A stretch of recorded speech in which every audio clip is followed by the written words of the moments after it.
اهي الزبادي معانا اهي، عملت جمدت بقت جميلة. شايفين حلاوتها اهي، احلى زبادي هتعمليها اهي. اهي الزبادي بتاعتنا الحلوة الجميلة اهي، احلى زبادي في رمضان اهي. عايزاكم تخشوا وتشوفوا عملنا الزبادي دي ازاي. بسم الله الرحمن الرحيم، اللهم صل وسلم وبارك على سيدنا محمد. ازيكم عاملين ايه؟ كل سنه وانتم طيبين. احنا النهارده هنعمل الزبادي عشان السحور. عندي كوبايه زبادي صغيره خميره اهي، وعندي لبن غليان ودافي يعني يا دوب زي دمع العين اهو. هنحط كوبايه الزبادي كلها ندوبها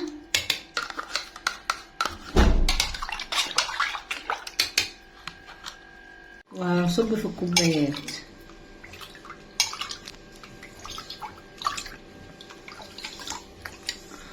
اللي عايز يحط لبن بودره يحط، بس انا اللبن ده دسم وحلو مش هحط لبن بودره.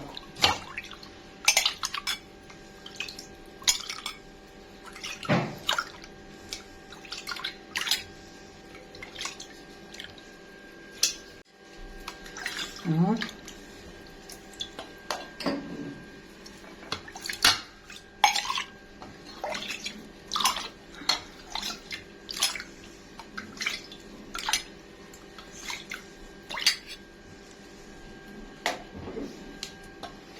هنملى كل الكوبايات اللي عندنا.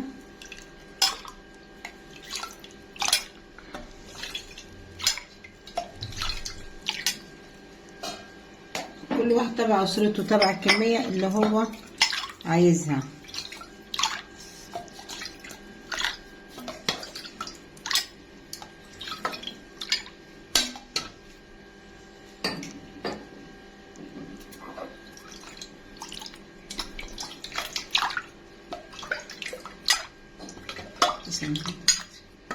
احنا كده اهو حطيناها في الميه الدافيه وهنسيبها لحد ما تجمد معانا، وبعد كده هوريها لكم.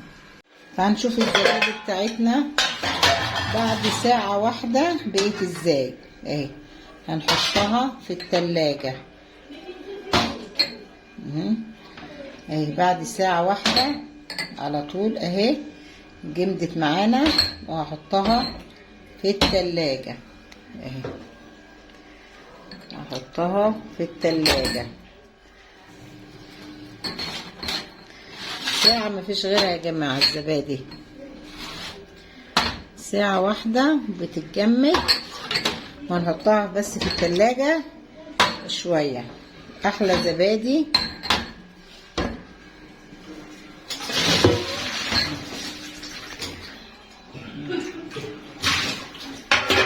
نحطها في التلاجة، وبعد شوية هنطلعها اهي.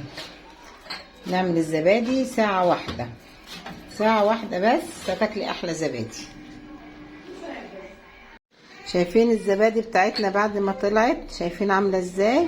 شايفين ما شاء الله عليها اهي اهي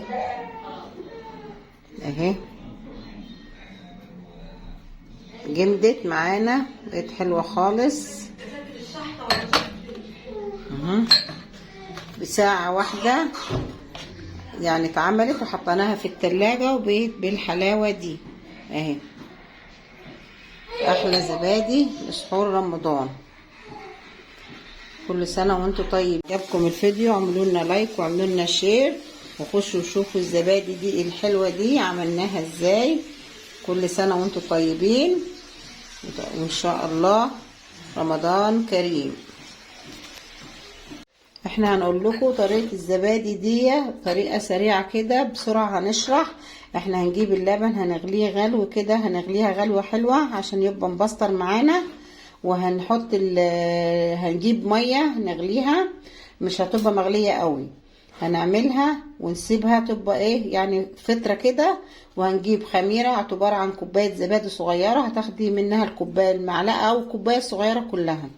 هنعملها ونصب الخميرة في اللبن، وبعد كده هنحط الزبادي، هنحط كوبايات في المية السخنة، هتاخد معانا حوالي ساعة، وبعد كده هنحطها في التلاجة وهتطلع معانا بالشكل ده.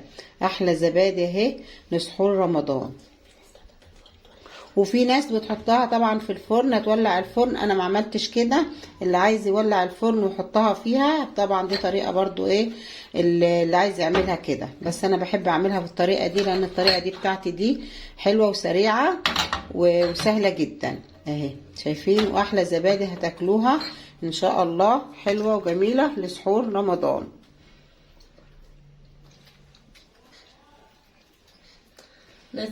في ناس بتولع الفرن وتحط فيه الصينيه. في ناس بتولع الفرن وتحط الصينيه ميه دافيه وتحط الزبادي فيها اهو عشان تبقى معاكي بالطريقه دي اهو. ولو عايزين تبقى طافيه الفرن وتسيب الصينيه في الفرن، وبعد كده تسيبها ساعه ساعتين بقى وتحط تدفى يعني تدفى، وبعد كده تحط الزبادي. لا احنا بنعملها بالطريقه دي، عايزاكم تجربوها، اسهل واسرع وجميلة جدا، ومجربينها بدل مرة كذا مرة، وطعمها جميل جدا اهو. وكل سنة وانتم طيبين.